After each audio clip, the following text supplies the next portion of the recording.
भाई मेरी बहन, इस समय प्रभु से आप प्रार्थना कर सकते हैं।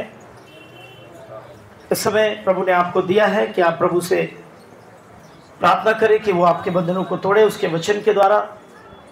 उसके वचन आपके जीवन में आशीष, अनुग्रह और छुटकारे का काम करें। तो तमाम प्रकार की बंदिशों से खुदा बाप उसके वचन के द्वारा आपको छुड़ाएं। आइए प्रार्थना करते हैं। खुदा बाप, मैं प्रार्थना करता हूँ, आज का कलाम तेरी कलीसिया में बोया जा रहा है प्रभु, और ये एक बीज के समान तेरे लोगों के हृदयों पर प्रभु उपजाऊ भूमि के समान पड़ने पाए प्रभु जी, ताकि आज का वचन इनके जीवन में प्रभु 1000 गुना फल लाए प्रभु। मैं प्रार्थना करता हूँ मेरे स्वर्गीय पिता, आप बड़े सामर्थी और अद्भुत है प्रभु। मैं चाहता हूँ आप इनके कानों को खोलें प्रभु, आप इनके हृदय को खोल दे प्रभु। मैं चाहता हूँ प्रभु कि आप इनके जीवन में प्रभु नया काम करें प्रभु जी। आज का वचन प्रभु जी इनके लाइफ में प्रभु जी यीशु मसीह स्पिरिचुअल रिवाइवल लेकर आने पाए प्रभु। एक आत्मिक क्रांति से ये भर जाए प्रभु जी, क्योंकि प्रभु हम देखते हैं प्रभु जैसे जैसे प्रभु जी तेरा समय करीब आता है मेरे यीशु मसीह, इनके प्रेम ठंडे पड़ रहे हैं प्रभु जी। ये प्रभु भ्रमित हो रहे हैं प्रभु, संसार की तरफ जा रहे हैं प्रभु, संसार में खो रहे हैं प्रभु।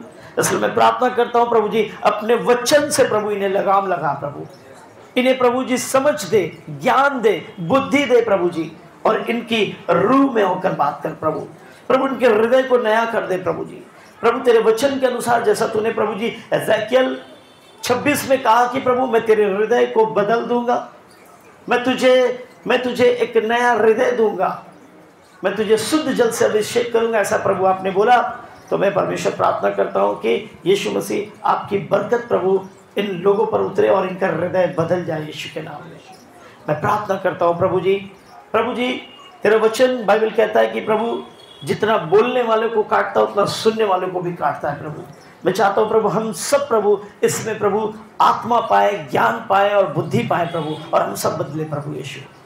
मैं प्रार्थना करता हूँ प्रभु बोलने वाली मेरी ज़बान को प्रभु तू छू प्रभु, उसे अपनी पवित्र आत्मा की अग्नि से भर प्रभु जी, ताकि बोलने वाला प्रभु मैं न रहूं पर पवित्र आत्मा तू रहे प्रभु जी, और सुनने वाले प्रभु इसी रीति से प्रभु ग्रहण करे कि ये पास्टर का नहीं पर पवित्र आत्मा का वचन है प्रभु। प्रभु हमारे दरमियान प्रभु तेरे स्वर्गदूतों को भेज प्रभु, ताकि प्रभु तेरे स्वर्गदूत मेरे खुदा बाप वो हमारी परमेश्वर प्रभु जी वो प्रभु जी कंट्रोल करे हमको प्रभु, इस जगह को कंट्रोल करे प्रभु। तमाम प्रकार के डिस्टर्बेंस प्रभु, तमाम प्रकार के प्रभु अवरोध और विरोध प्रभु यीशु के नाम में हम बांध देते हैं प्रभु जी। इस जगह को प्रभु तेरे लहू में बांध देते हैं। चाहते हैं तो भरपूरी के साथ हमारे दरमियान में अपनी सामर्थ्य आत्मा को प्रकट कर यीशु मसीह के नाम में। आमीन आमीन। Hallelujah hallelujah. आइए मेरे साथ आप परमेश्वर के वचन को खोलें, और आज मैं आपको प्रभु के वचन इब्रानियों की किताब से उसके 3 अध्याय से आपको आशीषित करना चाहता हूँ। मैं चाहता हूँ आप मेरे साथ the book of Hebrew chapter number 3 verse number 15 को आज मेरे साथ पढ़ें। आइए मेरे प्रियो, इब्रानियों की किताब उसके 3 अध्याय और उसके 15वें वचन को आज हम मनन करेंगे। कोई एक व्यक्ति पढ़ना है। जैसा कहा था, हाँ यहाँ आ जाओ, तुम इधर आ जाओ, ऐसे घूम जाओ। हाँ पढ़ो अभी। जैसा कहा जाता है, हाँ यदि आज तुम उसका शब्द सुनो, जैसे कहा जाता है यदि आज तुम उसका शब्द सुनो तो अपने मनों को कठोर ना करो, जैसे कि क्रोध दिलाने के समय किया था, जैसा कि क्रोध दिलाने के समय में किया था। Hallelujah hallelujah. प्रभु के वचन में इस तरह लिखा हुआ है, इब्रानियों 3 उसका 15 में वहां लिखा है, प्रभु का दास कहता है जैसा कहा जाता है कि यदि आज तुम उसका शब्द सुनो तो अपने मनों को कठोर ना करो, जैसा तुमने क्रोध दिलाने के समय में किया था। Hallelujah hallelujah. आपको मालूम है परमेश्वर ने जब मूसा के जरिए इजराइलियों को मिस्र देश से निकाला, जो कि तकरीबन 400 साल की गुलामी में जी रहे थे और कठोर निंदा का सामना कर रहे थे, कठोर दर्द का सामना कर रहे थे, खुदा बाप ने उनकी पुकार को, उनके रोने को सुना, और बाइबल बताती है उसने मूसा को तैयार किया और भेजा और कहा जा तू मेरे लोगों को बचा। और मूसा ने बड़ी तैयारी के साथ आत्मा में परमेश्वर के लोगों को निकाला और निकाल कर क्या किया, उनको अगुवाई किया, उनको लेकर चला मरुस्थल और जंगलों से होता हुआ कनान देश जाने के लिए उसने तैयारी किया। लेकिन बाइबल बताती है जिस खुदा ने उनको मुसीबतों से निकाला, जिस खुदा ने उनको तकलीफों से निकाला, उस खुदा की कभी भी बात उन्होंने नहीं मानी। वो हमेशा खुदा के कलाम पर कुड़कुड़ाते रहे, खुदा की आज्ञाओं पर कुड़कुड़ाते रहे। कभी भी उसने खुदा की बातों का क्या किया, माना नहीं उन्होंने। इस्राएली ऐसे थे, पता कि वो कभी यीशु मसीह की जो कलाम मूसा के जरिए उनको मिलता था, वो कभी उस आज्ञाओं को मानते थे और कभी क्या करते थे, उस आज्ञाओं का उल्लंघन कर देते थे और खुदा पर क्या करते थे, कुड़कुड़ाते थे। बाइबल बताती इसी कारण खुदा बाप उनको एक ऐसा देश देने वाला था, आशीषों का देश, और वो देश कनान देश था। बाइबल कहती खुदा बाप उनको एक ऐसा देश देने वाला था जिसमें दूध और मधु की धाराएं बहती है। ये दूध और मधु आशीषों को दर्शाती है, बहुतायत आशीषों को दर्शाती है, बिना कमी वाला देश, उपजाऊ देश, जहां तमाम बरकतें थी। खुदा बाप कहता है कि खुदा बाप वो उनको देना चाहता था, लेकिन उनके आज्ञा ना मानने के कारण, उनके परमेश्वर के शब्द को ना सुनने के कारण, उनके वचन को ना मानने के कारण खुदा बाप ने क्या किया, उनको जंगलों में ही क्या किया, मार डाला। आपको पता है बाइबल बताती है कि जितने लोग मिस्र देश से निकाले गए थे उनमें से मात्र कितने लोग गए कनान देश, पता है कितने लोग गए, कौन कौन गए? बाइबल बताती है कि वहां से लाखों की तादाद में लोग निकाले गए थे, लेकिन कनान देश में सिर्फ पहुंचे मात्र दो। वो दो कौन थे पता है? नहीं, वो यहोशू कालेब तो थे, लेकिन वो थे कौन? एक्चुअल में वो थे प्रभु की आवाज को सुनने वाले, प्रभु की आवाज को सुनकर उसकी आज्ञा को मानने वाले, उसके शब्द को सुनने वाले, शब्द की उल्लंघन करने वाले नहीं, शब्द की अवहेलना करने वाले नहीं, शब्द का अपमान करने वाले नहीं, वचन को सुनकर मानने वाले। आज हम में से बहुत सारे लोग हैं, बहुत सारे लोग हैं जो खुदा के कलाम को नहीं जानते, खुदा के वचन को नहीं जानते, खुदा के शब्द को नहीं जानते। अगर आज जानते तो हर एक घुटना यीशु मसीह के सामने झुकता, हर एक जबान यीशु मसीह का अंगीकार करती। लेकिन फिर भी खुदा बाप का इतना सामर्थ्य है कि दुनिया में तकरीबन 6.8 बिलियन करोड़ लोग खुदा बाप के सामने आज भी झुक रहे हैं। हालेलुया। और ये दुनिया की सबसे बड़ी आबादी है। हालेलुया। ये दुनिया की सबसे बड़ी आबादी है जो खुदा के सामने झुक रही है। और बाइबल कहती है वो दिन आने वाला है, बाइबल कहती है वो दिन आने वाला है जब तमाम दुनिया के लोग खुदा के सामने अपने घुटने टेक देंगे। Hallelujah, hallelujah. हमारा खुदा इतना महान है कि दुनिया में हर एक जन, बूढ़े से लेकर जवान, हर एक कौम हमारे खुदा के सामने घुटने टेकेगी। लेकिन अभी ये आलम है कि बहुत सारे ऐसे हैं संसार में जो खुदा के शब्द को नहीं जानते, खुदा के वचन को नहीं जानते, खुदा के वचन को सुनने नहीं पाए हैं, और वो वही पुराने जीवन का काम कर रहे हैं, वही शब्द को सुने हुए हैं और उसी शब्द के अनुसार चलते हैं जो शब्द संसार के हाकिम का है, जो शब्द उस शैतान का है। उस शैतान के शब्दों के अनुसार आज भी लोग क्या करते हैं आज भी लोग क्या करते हैं, जीवन जी रहे हैं। वो खुदा के शब्द को नहीं जानते, और खुदा के शब्द को नहीं जानने के कारण, खुदा के वचन को नहीं जानने के कारण, खुदा के वचन की सामर्थ्य को नहीं जानने के कारण आज भी उनका जीवन कहाँ पे है? निराशाओं में बीत रहा है। हालेलुया। उनका जीवन कहाँ पे है? नाकामी में बीत रहा है। हालेलुया। उनका जीवन कहाँ है? दर्द और बीमारियों में बीत रहा है। उनका जीवन कहाँ है? भारी चिंताओं में बीत रहा है, क्योंकि वो खुदा को नहीं जानते, खुदा के शब्द को नहीं जानते, खुदा के शब्द की सामर्थ्य को नहीं जानते। संसार में ऐसे बहुत सारे लोग हैं, लेकिन आएगा वो दिन आएगा। आमीन, आमीन। इतना कमजोर आमीन, आमीन। वो दिन आएगा जब खुदा के लोग खुदा के सामने झुकेंगे, खुदा की बनाई हुई इस कायनात के लोग खुदा के सामने घुटने तोड़ेंगे। लेकिन अभी ऐसा नहीं है, लेकिन होगा। परमेश्वर का वचन कहता होगा, और बाइबल कहती है कि चाहे आसमान टल जाए, चाहे पृथ्वी टल जाए, लेकिन खुदा का कलाम नहीं टलेगा। यदि खुदा ने बोला होगा तो वो होगा। आमीन। आज लेकिन जैसे संसार के लोग खुदा के शब्द को नहीं जानते, खुदा के वचन को नहीं जानते, आज ठीक यही स्थिति मसीहों में भी है।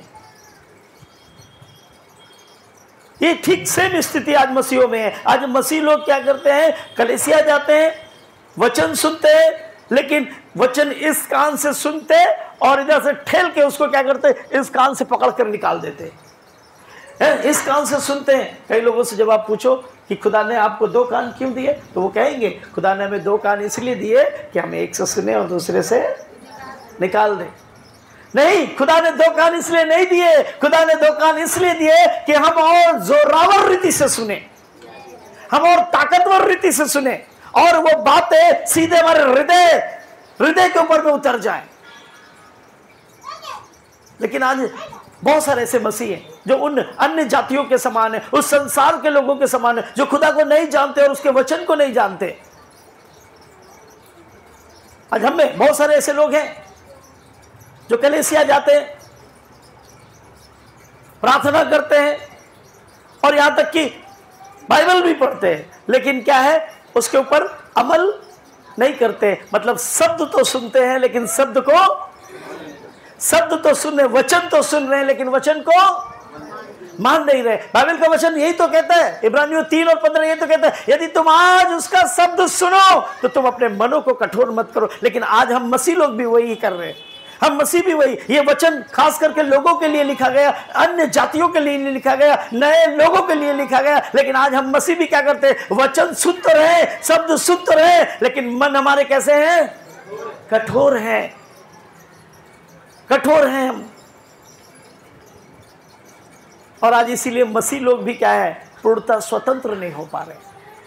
आज बहुत सारे मसीहों को देखिए, आज बीमारियों में पड़े हुए हैं, उनकी बीमारियों से वो निकल नहीं पा रहे, वो कर्जों में पड़े हुए निकल नहीं पा रहे, उनके घर में शादियां नहीं हो रही, निकल नहीं पा रहे, उनके घर में कलेश है, झगड़े हो रहे हैं, उनसे वो निकल नहीं पा रहे, उनके घर में फूट पड़ी हुई, निकल नहीं पा रहे, उनके घर में तंत्र मंत्र और जादू टोने की आत्मा काम कर रही है, उनसे वो निकल नहीं पा रहे, बड़ी बड़ी बीमारियां काम कर रही है, उनसे वो निकल नहीं पा रहे हैं, चिंताएं उनके जीवन में पड़ी हुई, उससे वो निकल नहीं पा रहे, भारी दर्द में पड़े लेकिन उससे वो निकल नहीं पा रहे। कारण यही है कि हमने खुदा के कलाम को तो सुना लेकिन खुदा के कलाम को माना नहीं। जब खुदा के कलाम को मानने की बारी आती, सुनने के समय बहुत अच्छी रीति से सुनते, लेकिन जब मानने की बारी आती तो हमारा हृदय हो जाता है कठोर, हमारा हृदय हो जाता है चट्टान के समान, और हम उस वचन को क्या करते हैं, इग्नोर कर देते हैं, उस वचन को हम अवॉइड कर देते हैं। और इसीलिए आज हम मसीह लोग भी क्या करते हैं, उसी अन्य जाति के समान बन गए कि हम सुनते तो हैं लेकिन मनों को कठोर करके हैं। इसलिए हमारी आशीषें और अन्य जातियों की आशीषें एक समान हो गई हैं। हमारी बैलेंस और उनकी बैलेंस एक समान हो गई। हमारी स्थितियां और उनकी स्थितियां कैसी हो गई, एक समान हो गई हैं। प्रभु कहता है कि प्रभु कहता है क्या नहीं कर सकता वो, बाइबल कहती है यीशु क्या नहीं कर सकता है। फिलिपियों की किताब 4 में लिखा हुआ, उसके सामर्थ्य में मैं सब कुछ कर सकता हूं। लिखा है, ऐसा कितने लोगों ने पढ़ा है, पढ़ा आप लोगों में से? बाइबल कहती है फिलिपियों की किताब 4 में लिखा हुआ कि उसके सामर्थ्य में मैं सब कुछ कर सकता हूं। There is nothing impossible in the name of Jesus Christ. यीशु मसीह के नाम में कुछ भी असंभव नहीं है। Everything is possible. आपकी कैंसर की बीमारी है, ठीक होगी। आप कर्ज में पड़े हैं, इट डजंट मैटर कि कितने लाख का कर्ज है, लेकिन वो छूटेगा। आपके बच्चे नहीं होते, होंगे यीशु के नाम में। लेकिन क्या आप खुदा के शब्दों को सुनते हैं और उसको अपने उपजाऊ भूमि पर रखते हैं? क्या आप खुदा के शब्दों को सुनकर अवॉइड तो नहीं करते, इग्नोर तो नहीं करते, किक तो नहीं करते? बाइबल बताती है आज भी हम ऐसा कर रहे हैं, लेकिन हम खुदा के कलाम को भूल जाते हैं। खुदा कहता है देख, मेरे लिए कुछ भी असंभव नहीं है, मेरे नाम में हर एक चीज संभव है। खुदा कहता है यूहन्ना की किताब 16 और 33 में कहता है देखो संसार में तुम्हें कलेश होता है। ध्यान से सुनिएगा, प्रभु यीशु जानता है कि कलेश हो रहा है और आने वाले दिनों में और भी होगा। घरों में, परिवारों में, कलेसियाओं में, देश में, राज्य में, राष्ट्रों में कलेश होगा। बाइबल कहती है खुदा कहता है कि संसार में तुम्हें देखो कलेश होता है, लेकिन मैंने संसार को क्या किया है, जीत लिया है। जब संसार को खुदा ने जीत लिया है तो उसकी बातों को क्यों नहीं सुनते हो, उसके कहे अनुसार चलते क्यों नहीं हो? अगर तुम चलोगे, खुदा कहता है कि सब कुछ तुम्हारा हो जाएगा। एनीथिंग यू कैन डू, तुम यीशु के नाम में कुछ भी कर सकते हो। लेकिन वो कहता है कि तुम सिद्ध वचन को सुनने वाले नहीं बनो, वचन पर चलने वाले बनो। हम वचन को सुन के इग्नोर नहीं करना, वचन को सुन के, शब्द को सुन के मन को कठोर नहीं करना, शब्द को बड़ी सामर्थ्य रीति से उठाना है, अपने उपजाऊ भूमि पर रखना है ताकि वो फलवंत हो। लेकिन हम क्या करते हैं, ऐसा नहीं कर पाते। बाइबल कहती है जब तुम खुदा के वचन को सुनो तो वचन के सिर्फ सुनने वाले ना बनो, पर वचन के मानने वाले बनो। पढ़ा है आप लोगों ने याकूब की किताब 1 और 22 से लेकर, याकूब की किताब निकालेंगे, याकूब की किताब, याकूब की किताब अध्याय 1 और उसके 22 पद से पढ़ेंगे। आपकी बाइबल कहाँ बहन? बाइबल पकड़िए आप मुझे देखने के लिए नहीं आए, ठीक है? मैं इतना सुंदर नहीं हूँ, ठीक है? आप बाइबल पढ़ने के लिए आए, ठीक है? बाइबल पे ध्यान दीजिएगा। याकूब की किताब 1 अध्याय से 22 से पढ़िए। परंतु वचन पर हाँ, चलने वाले बनो, परंतु वचन पर चलने वाले बनो, और केवल सुनने वाले ही नहीं, पर केवल सुनने वाले नहीं, जो अपने आप को धोखा देते हैं, जो अपने आप को धोखा देते। बैठ जाइए। तुम वचन को सुनने वाले नहीं पर वचन पर चलने वाले बनो, क्योंकि अगर तुम वचन को सिर्फ सुनने वाले हो तो तुम धोखा दे रहे हो। मसीह में भी आकर क्या हो जाएगा, तुम्हारा जीवन और भी खराब हो जाएगा, पहले से भी ज्यादा तुम्हारा जीवन अब खराब होने वाला है। यदि तुम मसीह में आकर वचन को सिर्फ सुनते हो, obey नहीं करते हो, तो बाइबल कहती है तुम्हारा जीवन पिछले जीवन से भी ज्यादा खतरनाक होने वाला है, क्योंकि इस समय शैतान क्या है, पूरा तुम्हारे सामने एकदम लेकर रेडी है कि तुम्हें भून डाले।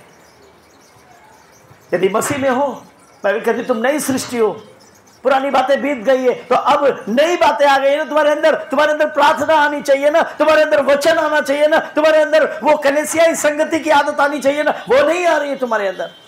बाइबल कहती ध्यान दो मेरे भाई, वचन को सिर्फ सुनो ना, प्रभु का एक एक वचन बहुत सामर्थी है। जब खुदा के शब्द को सुनो तो अपने मन को कठोर ना करो। When you hear the word of God, please not avoid the word of God. आप खुदा के कलाम को अवॉइड मत करो, अपने हृदय को कठोर मत करो। कई बार हम सोचते हैं पागल आदमी है, बोल रहा है, बोलने दो, पास्टर है बोले, उसका तो काम ही है बोलना। कुछ लोग ऐसा समझते हैं, अरे पास्टर उसका काम तो बोलना ही है, उसका काम तो सेवा करना। हम लोग बेकार आदमी थोड़े, हम लोगों का परिवार है, हम लोगों का घर है, हम लोग ये वो फलाने, हम लोग तो उससे ज़्यादा समझ रखते हैं। हो सकता है मेरे से ज़्यादा आप पढ़े लिखे हो, समझदार हो, लेकिन खुदा से ज़्यादा समझदार आप नहीं है, उसके कलाम से ज़्यादा समझदार आप नहीं है। बाइबल कहते हैं जब उसके शब्द को सुनो तो अपने मनों को कठोर ना करो। तुम उसके शब्द को सिर्फ सुनने वाले नहीं बनना, पर उस पर चलने वाले बनो, क्योंकि अगर सिर्फ सुनने वाले हो तो तुम अपने आप को मसीहत में आकर धोखा दे रहे हो, पकड़े जाओगे, मारे जाओगे। बाइबल में लिखा है मार्क की किताब में, यदि जो वचन सुनकर नहीं मानता है वो मार खाएगा। द बुक ऑफ मार्क में लिखा हुआ है, यदि तुम वचन सुनते हो लेकिन अगर मानते नहीं हो तो बहुत मार खाओगे। यानी कि आपके लिए कैसे मारा जाएगा, कैसे मारेगा आपको, है ना? परमेश्वर के पास तरीका है आपको मारने का। बाइबल बताती है, द बुक ऑफ रेवलेशन बताती है कि आपको कैसे मारा जाएगा। आपको मारने के लिए एक बड़ी आग की और गंधक की झील जो आग से भरी होगी और हजारों गुना धधक रही होगी, उसमें हजारों प्रकार के कीड़े होंगे और आपको उसमें डाला जाएगा। वो कीड़े आपको नोचेंगे और प्रतिदिन आपको नया काया दिया जाएगा, नया शरीर दिया जाएगा, और प्रतिदिन ये सिलसिला आपके साथ में होगा। वो नोच नोच कर आपको खाएंगे और उसी आग में आप जलेंगे, और ये सिलसिला कभी खत्म नहीं होगा। ये सिलसिला अनंत जीवन तक चलेगा। ऐसी सजा मिलने वाली है, ऐसी मार मिलने वाली है, और उस समय कोई माफ़ी नहीं चलेगी। अभी तो माफ़ी का समय है, अभी तो मन फिराव का समय है। यीशु कहता है मन फिरा लो क्योंकि समय निकट है। अभी तो मन फिराव का समय, अभी तो बदलने का समय। अब वो समय नहीं दोबारा मिलेगा। अगर यीशु मसीह आ गया ना तो फिर वो दोबारा समय आपको मिलने वाला नहीं कि आप अपने मन को बदल लें। अभी समय, बाइबल कहती है तुम वचन के सुनने वाले नहीं पर उसके मानने वाले बनो। वो बताता है, खुले शब्द में बताता है। जब आप यूहन्ना की किताब 15 अध्याय पढ़ते, उसके 7वें पद में कहता है यदि तुम मुझ में बने रहो और मेरा वचन तुम में बना रहे तो तुम जो कुछ भी चाहो मांगो वो तुम्हारे लिए। यीशु मसीह ने कोई सर्कमस्टेंसेस नहीं रखे, कोई कैटेगरीज नहीं रखी कि ये मांग सकते हो, ये नहीं मांग सकते हो। खाना मांग सकते हो, पानी नहीं मांग सकते हो। घर मांग सकते हो, घर की टीवी फ्रिज एसी नहीं मांग सकते। बच्चे मांग सकते हो, बच्चे के लिए बीवी नहीं मांग सकते हो। बच्चे मांग सकते हो, उनके लिए पढ़ाई। प्रभु ने बोला कुछ भी, कोई कैटेगरी नहीं है। एनीथिंग जो भी तुम चाहो तुम मांग सकते हो। लेकिन यीशु कहता है यदि तुम मुझ में बने रहो और मेरा शब्द, मेरा वचन तुम में बना रहे। कैसे वचन बना रहेगा? जब आपने हृदय पत्थर को कर लिया है, हृदय अपना पत्थर का बना लिया है, वो वचन आता है, वहां से टकराता है और नीचे गिर कर खत्म हो जाता है, वापस लौट जाता है। बाइबल कहती है नहीं मेरे भाई मेरी बहन, जब तुम वचन को सुनते हो तो अपने मनों को, बोलिए बोलिए, जब तुम परमेश्वर के शब्द को सुनते हो, बोलिए, आधे लोग सो रहे हैं, बोले सोने वाले जोर से बोलेंगे, यदि तुम मेरा शब्द सुनते हो तो अपने मन को कठोर ना करो। यदि खुदा का शब्द सुनते हो तो, वचन सिखाता है हमें कि हमें ऐसा नहीं करना है। वचन में बड़ी ताकत है, प्रभु के शब्द में बड़ी ताकत है। उसका शब्द सुनना है आपने, प्रभु का शब्द सुनना है आपने। प्रभु के वचन में बहुत ताकत है, उसके शब्द में बहुत ताकत है। मैं आपसे मजाक नहीं कर रहा हूं। जिसके नाम में इतनी ताकत, उसके वचन में कितनी ताकत होगी। आप दुष्टात्माग्रस्त व्यक्ति के पास जाते हैं और कहते हैं यीशु मसीह के नाम में निकल जाए, और वो ढाम से गिर जाता और निकल कर भाग जाता है। उसके नाम में इतनी ताकत है, उसके वचन में कितनी ताकत होगी और उसमें कितनी असीम ताकत होगी। Hallelujah, hallelujah, hallelujah. बाइबल कहती है परमेश्वर ने शब्द से ही तो दुनिया बनाई है। शब्द से इस आसमान को रचा, शब्द से इस जमीन को रचा, शब्द से आकाश मंडल तारे बनाए उसने। शब्द के द्वारा ही तो सूर्य और चंद्रमा बना है। शब्द के द्वारा ही तो पानी और भूमि अलग अलग हुए हैं। शब्द के द्वारा ही तो पेड़ पौधे और पत्ते बने हैं। शब्द के द्वारा ही तो जीव जंतु और प्राणी बने हैं। उसके शब्द में कितनी ताकत है आपको समझने की जरूरत है मेरे भाई। यदि आपने उसके शब्द को लेकर मजाक में ले लिया ना, तो वो शब्द आपके जीवन को क्या करेगा? क्या करेगा? बनाएगा नहीं, फिर वो आपके पास से चला जाएगा। आपके जीवन में फिर क्या कौन पकड़ेगा? पता है, शैतान पकड़ेगा और वो आपको अपने हिसाब से बनाएगा।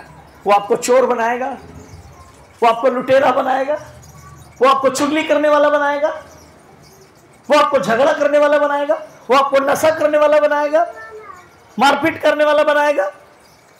कई बार तो मसीहों को भी पकड़ लेता और क्या बनाता है? उनको कलीसिया ना आने वाला बना देता है, कलीसिया से डूब मारने वाला बना देता है, वचन ना पढ़ने वाला बना देता है, प्रार्थना ना करने वाला बना देता है, पास्टर की बात ना मानने वाला बना देता है।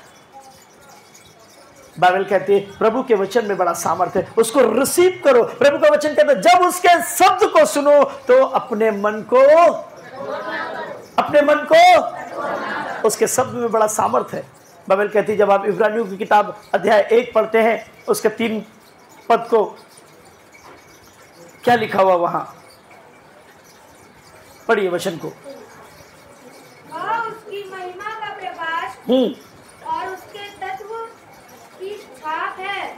वह उसके महिमा का प्रकाश और उसके तत्व की छाप है और सब वस्तुओं को अपने सामर्थ्य के वचन से संभालता है। समझ रहे आप? मेरे बातों को समझ पा रहे? वो हर एक चीजों को कैसे संभालता है? अपने सामर्थ्य के वचन से संभालता है। वह पापों को धोकर ऊंचे स्थानों पर महिमा महीन के दाहिने जा बैठा। हालेलुया। वो तमाम चीजों को संभालने की ताकत रखता है। कौन?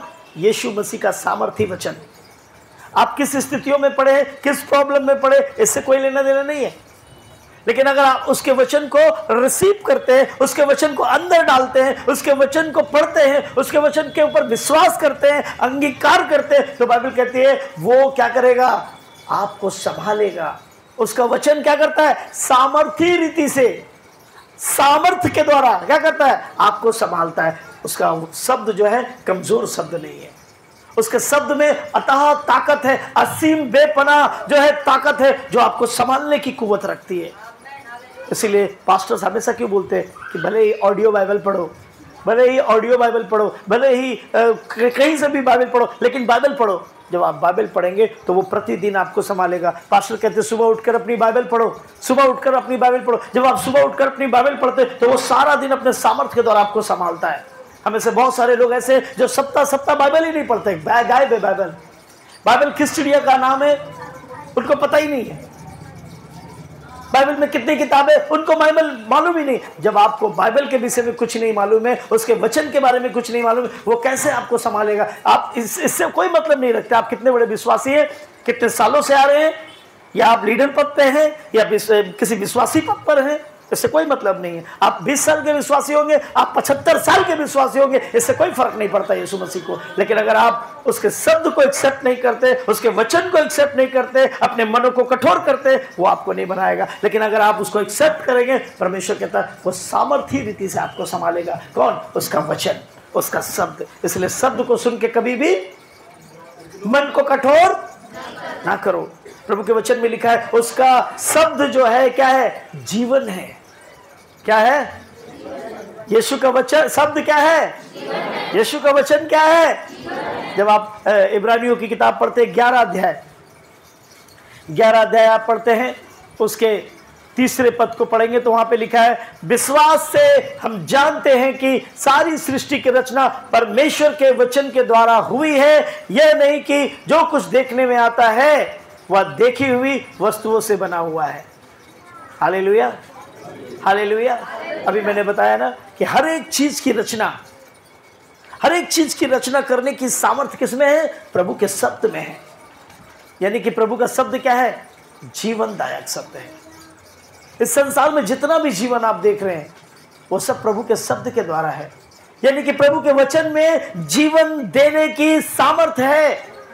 यदि आप उसको एक्सेप्ट करेंगे अपने हृदय पर, अपने जीवन में, तो वो आपके जीवन को क्या करेगा? बनाएगा। तमाम कमियों को दूर करके क्या करेगा? वो आपको ठीक करेगा। बाइबल बताते हैं प्रभु के शब्द में चंगाई है। प्रभु के शब्द में बहुत सारे लोग बीमार हैं। मैंने एक बार बहन रति की गवाही सुनी थी, मैं सुनकर बहुत प्रफुल्लित हुआ। मैंने सुना, बहन रति ने बताया मैं जब वचन पढ़ती हूँ तो मैं बहुत चंगी रहती हूँ। जब मैं वचन पढ़ती हूँ तो मैं बहुत चंगी रहती हूँ। बहन ने बोला मैं बहुत बीमार रहती हूँ। मैंने कहा बहन मेरे पास तो कुछ नहीं आपको देने के लिए, अगर बोलो तो स्पेशल ताबीज बना दे। मेरे पास तो कुछ नहीं भैया, मैं भी आपके जैसा हड्डी और मांस का आदमी हूँ, मेरे पास कुछ नहीं है। जो भी कुछ है वो पवित्र आत्मा का सामर्थ्य है और पवित्र आत्मा करेगा। जितना वो मेरी सुनता उतना वो आपकी सुनेगा। मैंने कहा आप परमेश्वर के वचन को पढ़ो। जैसे जैसे परमेश्वर का शब्द, वो वचन आपके अंदर जाएगा, वो आपको हिल करेगा अंदर से, वो आपको चंगा करेगा। परमेश्वर का शब्द कमजोर शब्द नहीं है। परमेश्वर का शब्द कुव्वत और जलाल से भरा हुआ है। जब आप उसे पढ़ते हैं तो वो आपको चंगा करता है। बाइबल में लिखा हुआ है भजन संहिता 107 में उसके 20वें पद में, भजन संहिता 107 और उसके 20वें पद में परमेश्वर का वचन इस तरह कहता है कि वो अपने वचन के द्वारा उनको चंगा करता है और जिस भी गड्ढे में वो पड़े हैं उससे निकालता है। हालेलुया। वो अपने वचन के द्वारा उनको चंगा करता है और वो जिस भी गड्ढे में पड़े हैं। तो जितने लोग भी बीमार हैं इस समय, मैं आपसे विशेष दरख्वास्त करूंगा कि आप ज्यादा से ज्यादा वचन पढ़ें, क्योंकि वचन में क्या है? प्रभु के शब्द में क्या है? अगर आप वचन नहीं पढ़ेंगे चंगे नहीं हो सकते हैं। आप वचन नहीं पढ़ेंगे तो चंगे नहीं हो सकते हैं। जितना ज्यादा वचन पढ़ेंगे उतनी ज्यादा चंगाई आपके करीब रहेगी। परमेश्वर आपको तमाम प्रकार के जो है बीमारियों से बचा कर रखेगा, प्रोटेक्ट करके रखेगा।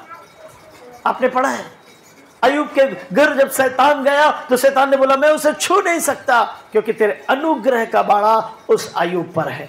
Hallelujah, hallelujah, hallelujah. जब आप परमेश्वर के वचन को पढ़ते हैं तो परमेश्वर आपके अंदर की तमाम बीमारियों को चंगा करता है और आगे कुछ ना है इसलिए क्या करता है? वो आप पर अनुग्रह का बाड़ा लगाता है। हालेलुया। प्रभु का शब्द कमजोर शब्द नहीं है, इसलिए बाइबल कहती है जब उसका शब्द सुनो तो अपने मन को कठोर नहीं करना। अरे तो कोई बोल रहा है, ये तो कोई अचानक से बच्चा बोल रहा है, 5 फुट 4 इंच का आदमी बोल रहा है, देखो इंसान क्यों सुने इसकी? अरे तो महेंद्र भाई प्रचार कर रहा है, अरे तो सुनील भाई प्रचार कर। अरे प्रचार करने वाला कोई भी हो सकता है, लेकिन शब्द खुदा का है, ये ध्यान रखना तुम। प्रचार करने वाला मेरी जगह कल कोई खड़ा होगा दूसरा, लेकिन शब्द हमेशा खुदा का ही रहेगा और उसमें सामर्थ्य है। आप शब्द को रिसीव करेंगे, आप चंगाई पाएंगे। बाइबल कहते हैं उस शब्द में वो रोशनी है, खुदा के शब्द में रोशनी है। वो अंधकार में आपको क्या करेगा? रास्ता देगा। जब आप भजन संहिता पढ़ते हैं, भजन संहिता 119 पढ़ते हैं, उसके 105 पद में ऐसा लिखा हुआ है। भजन संहिता 119 के 105वें पद में परमेश्वर का कलाम इस तरह कहता है कि तेरे वचन मेरे पांव के लिए दीपक, तेरा वचन मेरे पांव के लिए दीपक और मेरे मार्ग के लिए। आप समझ रहे मेरी बात को? हालेलुया। कलीसिया जोर से बोले हालेलुया।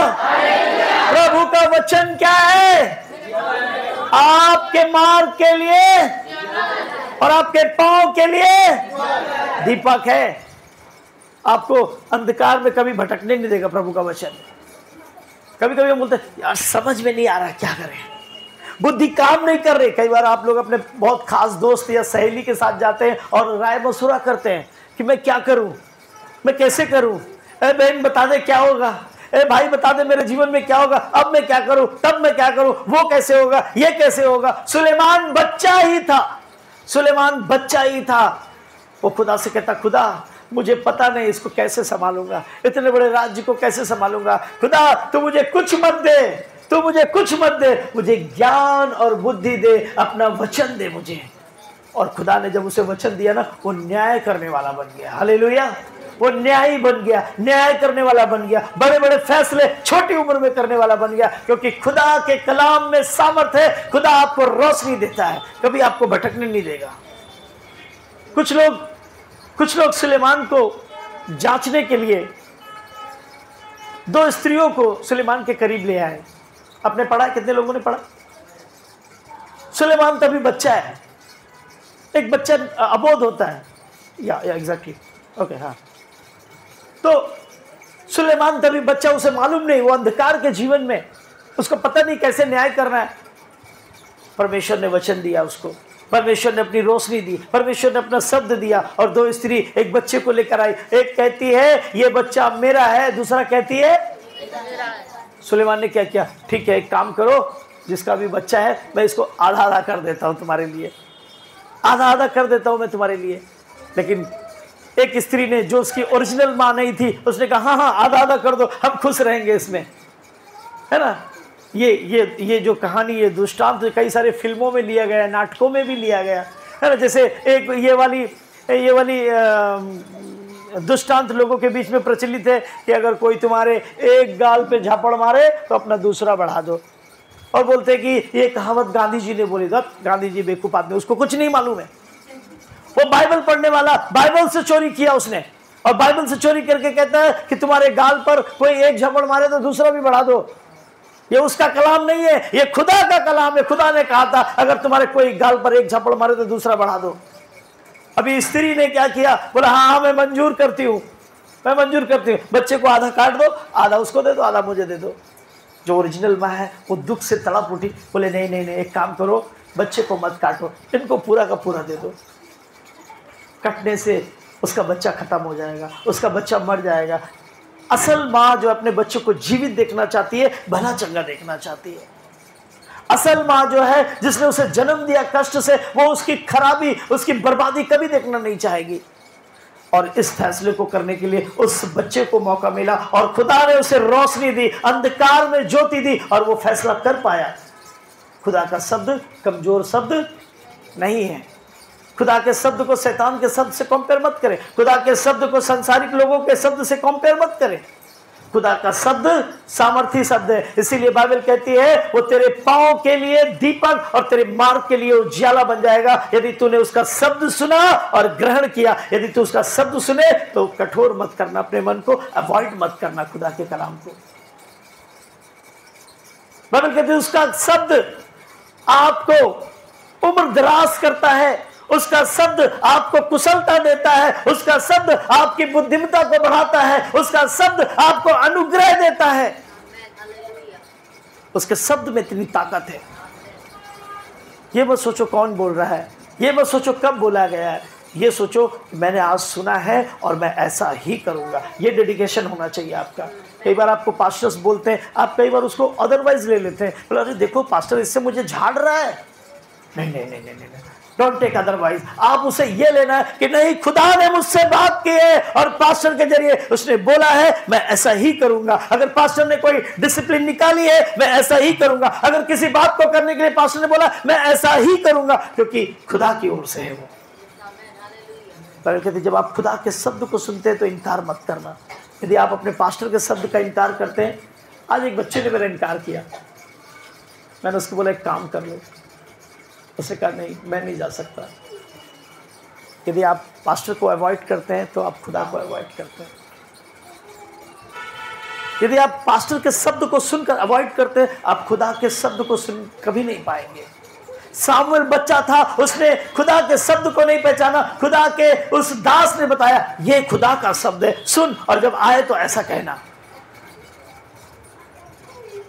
कभी भी आपका पास्टर आपसे कुछ भी कहता है, yes pastor I am ready, चाहे वो रात हो चाहे वो दिन। कल रात में मैं जब वापस 1 बजे आया, फिर मुझे मैसेज आती है महेंद्र भाई के, महेंद्र भाई कहते पास्टर यदि रात में मुझे जाना होगा मुझे बताना, मैं तैयार हूं आपके साथ जाने। ऐसे होने चाहिए हमें, खुदा का शब्द सुनकर करने के लिए ऐसा डेडिकेशन होना चाहिए हमारे पास। ये मत सोचिए पास्टर बोल रहा है, नहीं, ये खुदा बोल रहा है आपसे।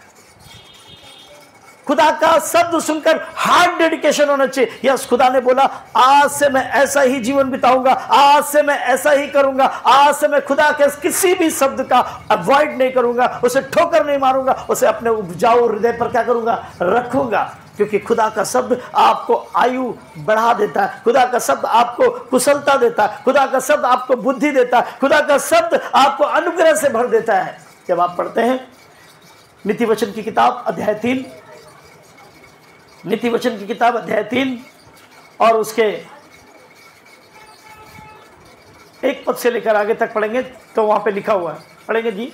हे मेरे पुत्र, मेरी शिक्षा को ना भूलना। हे मेरे पुत्र मेरी शिक्षा, प्रभु की शिक्षा क्या है, उसका शब्द ही तो उसकी शिक्षा है।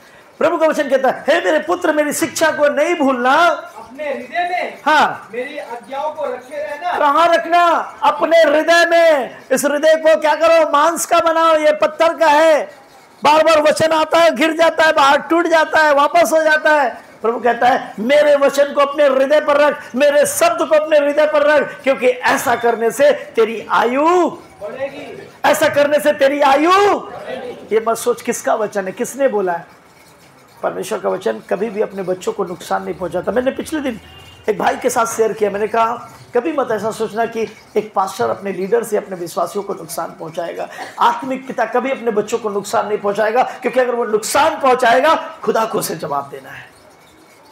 मैं यहाँ आपसे बच जाऊंगा, यहाँ आपसे बच जाऊंगा, लेकिन ऊपर नहीं बच पाऊंगा, है ना। यहाँ तो हो सकता है 50 साल के लिए या 60 साल के लिए आया हो, लेकिन वहाँ तो बड़ा लंबा उम्र बिताना भैया, वहाँ कैसे बचूंगा। वहाँ के लिए तैयारी करो, यहाँ तो परदेसी हो भाई, यहाँ तो 50 साल 60 साल के लिए, अब ज़्यादा उम्र नहीं रहेगी किसी की।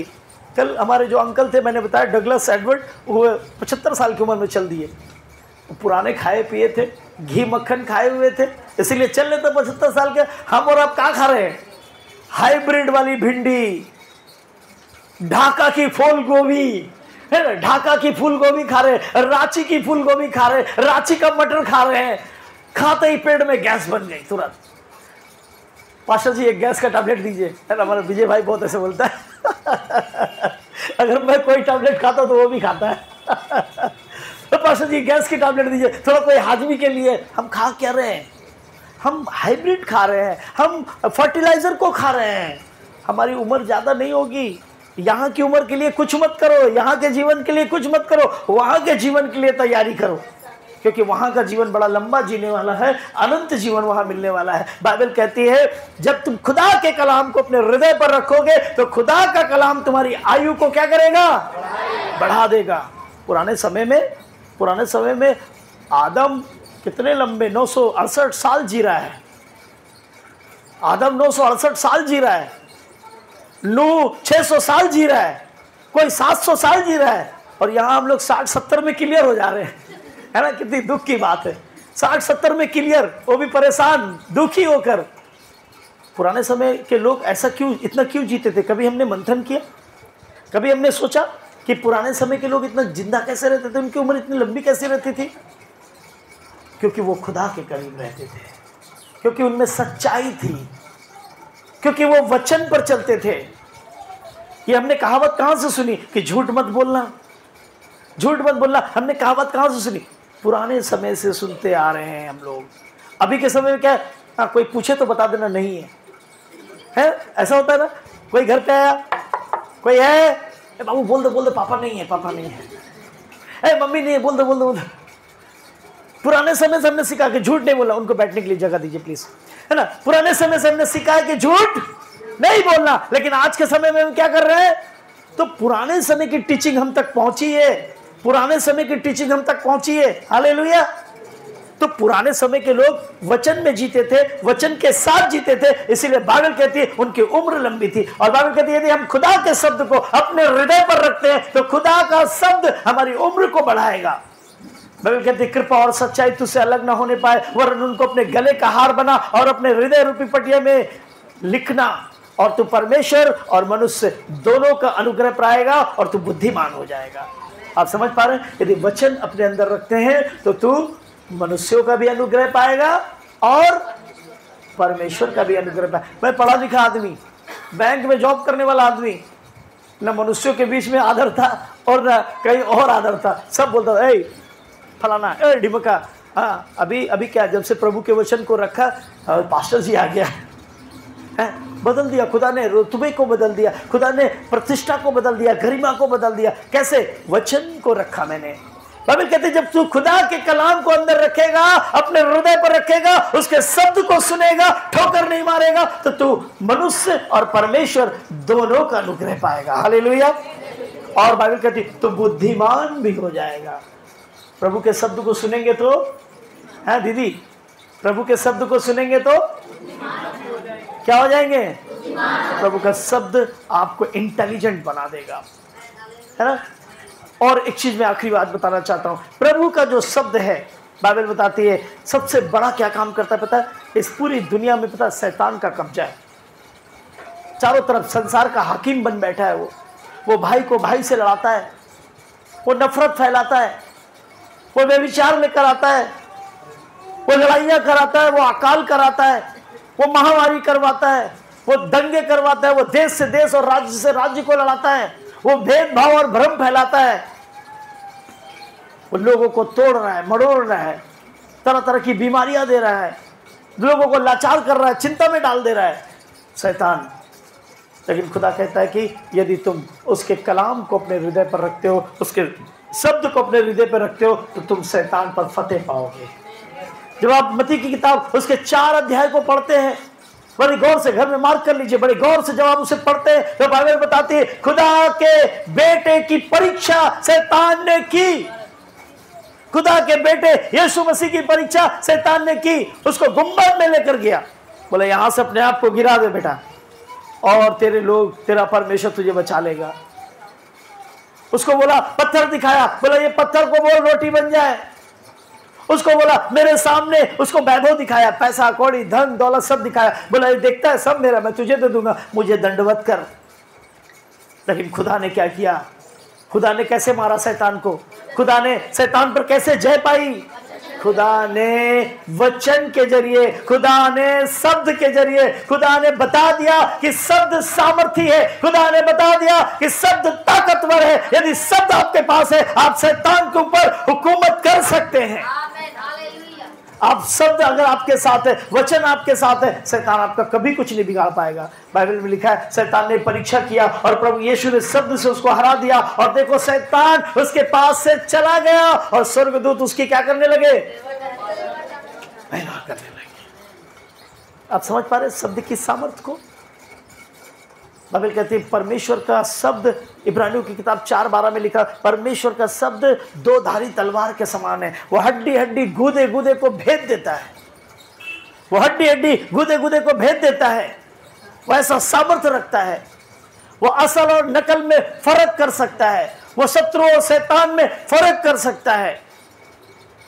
बाइबल कहती है उसके शब्द को आप आसान रीति से ना लें, उसको शब्द को यूं ही बेकार शब्द में नहीं ले। बाइबल में लिखा एक एक शब्द सामर्थ्य से भरा हुआ है, अग्नि ज्वाला से भरा हुआ, आत्मा के अभिषेक से भरा हुआ है। जब आप प्रभु के शब्द को सुनते हैं ना, उसको अवॉइड मत कीजिए। प्रभु के शब्द को सुनते हैं, उसको इग्नोर मत कीजिए। प्रभु के शब्द को सुनते हैं, उसको तुलना मत कीजिए किसी और चीज से। प्रभु के शब्द को सुनते हैं, कॉम्प्रोमाइज मत कीजिए किसी और चीज से। प्रभु का शब्द सामर्थी शब्द है, यदि आप उसे सुनते हैं तो वो आपके जीवन को बना देगा।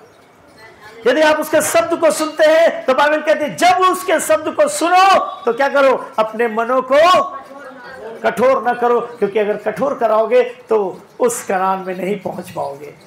अगर तुम अपने मनों को कठोर करोगे उसके शब्द के लिए, अपने मन को कठोर बनाओगे उसके शब्द के लिए, उसके वचन के लिए, तो वो कनान वहां नहीं पहुंच पाओगे, वहां नहीं पहुंच पाओगे।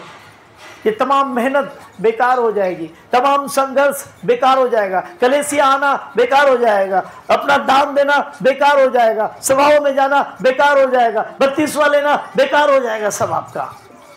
कुछ लोग तो ऐसी भ्रांति है लोगों के बीच में, कुछ लोगों की भ्रांति है कि हमने बैप्टिज्म ले लिया, अब मेरा रजिस्ट्रेशन हो गया। मैंने बैप्टिज्म ले लिया, मेरा 2 कट्ठा का रजिस्ट्रेशन ऊपर में हो गया, अब वहां बंगला बनाएंगे हम। अभी तो कुछ लोग बेवकूफियत कर रहे हैं, कुछ लोगों ने पैसा देकर क्या किया, चांद पर जमीन खरीदी है।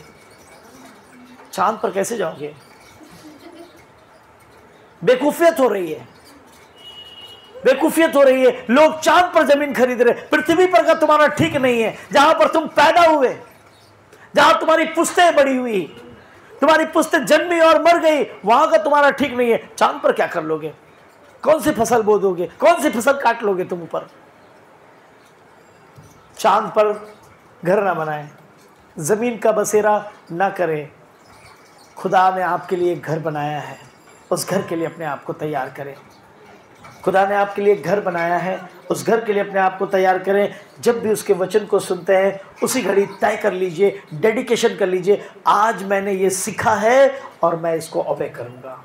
आज मैंने ये सुना है, पक्का मैं मानूंगा। आज यदि खुदा के दास ने कहा है तुम बैप्टिज्म लो, तो आज मैं ऐसा करूंगा, क्योंकि खुदा का कलाम है। यदि आपने उसको अवॉइड किया तो आपके जीवन में प्रॉब्लम है। आज यदि खुदा के दास ने कहा है कि अपने दान और अपने दशमांश को ईमानदारी से खुदा के करीब लेकर आओ, तो मैं करूंगा, चाहे जो हो जाए, मुझे नुकसान भी उठाना पड़ेगा, मैं दूंगा। एक भाई की मैं गवाही सुनता हूं। उस भाई ने बताया, पिछले दिनों जब से मैं दशमांश देने लगा हूं मेरी कमाई में बरकत हो रही है। एक भाई ने बताया, जब से मैं दशमांश देने लगा हूं तब से मेरी कमाई में बरकत होने लगी है। पहले मैं 6,000 कमाता था, लेकिन अब मेरी कमाई जो है बहुत आगे निकल जा रही है। परमेश्वर का धन्यवाद। मैं एक ऐसे भाई को जानता हूं, मैं नाम नहीं लूंगा, मैं एक ऐसे भाई को जानता हूं जो प्रति सप्ताह दशमांश देता है। आप विश्वास करेंगे? कानों को यकीन नहीं होगा। एक ऐसे भाई है जो प्रति सप्ताह दशमांश देता है, हर सप्ताह दशमांश देता है। खुदा ने उसको बरकत दी, खुदा ने उसको बढ़ाया, खुदा ने उसकी कमाई को दुगना चौगुना किया, उसको खुदा एक ऊंचे मकाम पे, क्योंकि शब्द सुनता है वो। बाइबल कहती है जो भी तुम कमाते हो अपनी कमाई का 10वां हिस्सा दो। हम सुनते तो जरूर हैं, लेकिन बाद में घर में जाके बीबी से डिस्कस करेंगे, तो पास्टर बोल रहा था हम दे देंगे तो बच्चों का फीस कैसे जाएगा, और तुमको वहां पर घुमाने कैसे लेके जाएंगे, इंडियन होटल में बिरयानी खिलाने कैसे लेकर जाएंगे, तो नहीं हो पाएगा हमसे। तो तुम पास्टर को ढप देना, पास्टर एक महीना बहुत पैसा कमाया, जबकि आपका पास्टर कभी आपसे दशमांश के लिए जोर नहीं डालता। हम हमारी कलीसिया में किसी भी भाई या बहन को कभी भी दशमांश या दान या वगैरह वगैरह के लिए कभी भी दबाव नहीं देते, लेकिन सिखाते जरूर है कि प्रभु का कलाम ऐसा कहता है, अगर तुम करते हो तो तुम आशीषित होगे। बाइबल कहते हैं जब शब्द सुनो तो उसे वाइड मत करो, शब्द सुनो तो उसे किक मत करो, शब्द सुनो तो अपना हृदय पत्थर का मत करो। बाइबल कहते हैं शब्द सुनो तो अपने मन को सॉफ्ट करके उपजाऊ भूमि के समान उस बीज को लो, ताकि वो तुम्हारे जीवन को फलवंत करे। एक बीज मरता है तो वो 1000 बीज को तैयार करता है। एक सरसों का दाना जमीन में जाकर जब मरता है तो वो 1000 गुना बीज को क्या करता है, तैयार करता है। यदि आज आप एक वचन को लेकर अपने हृदय पर रखेंगे ना, तो वो आपके जीवन को बढ़ाएगा और संभालेगा। आमीन। आप चाहते हैं ऐसा कि प्रभु आपके जीवन को बने, प्रभु आपके जीवन को आशीष करे? तो प्रभु के साथ आज एक वादा कीजिए, प्रभु आज से मैं जितने भी शब्द सुनूंगा, जितना भी वचन सुनूंगा, एक वचन को भी अवॉइड नहीं करूंगा। हर वचन को मैं किसी भी स्थिति में मानूंगा और उसे पूरा करने की कोशिश करूंगा। आइए हम प्रार्थना करते हैं खुदा के साथ कि खुदा आज से तेरे वचन को मैं अवॉइड नहीं करूंगा, तेरे वचन को मैं प्रभु नेग्लेक्ट नहीं करूंगा। चाहे कहीं भी सुनूं, किसी भी दास से भी सुनूं, किसी भी दास से सुनूं, प्रभु मैं वचन को नेग्लेक्ट नहीं करूंगा, मैं वचन को मानूंगा प्रभु, और वचन को सुनने के लिए अपने कानों को और अपने हृदय को तैयार करूंगा प्रभु। जैसे हिरनी प्यासी रहती है पानी के लिए, ऐसे मेरे कान और मेरे हृदय प्यासा रहेगा तेरे वचन के लिए प्रभु। और हर एक वचन प्रभु मैं जानता हूं प्रभु वो मेरे जीवन को बेकार नहीं करेगा, वरन मेरे जीवन को बनाएगा प्रभु। यीशु तेरे वचन को मैं संभाल सकूं, तेरे वचन को मैं जी सकूं, तेरे वचन में मैं चल सकूं, ऐसी कुव्वत मुझे दे खुदा बाप। आइए प्रार्थना करते हैं। आइए मेरे भाई बहनों अपने घुटनों पर आकर हम प्रार्थना करें, प्रभु के साथ एक डेडिकेशन करें, प्रभु के साथ एक वायदा करें आज। आइए प्रभु से वायदा करें। हालेलुया। आइए खुदा से वादा करें। Hallelujah, hallelujah, hallelujah. आइए मेहर भाई इसको प्लीज बंद कर दीजिए। आइए खुदा से वादा करें, हम प्रभु के साथ एक कमिटमेंट करें, प्रभु के साथ एक कमिटमेंट करें कि प्रभु आज से प्रभु चाहे जो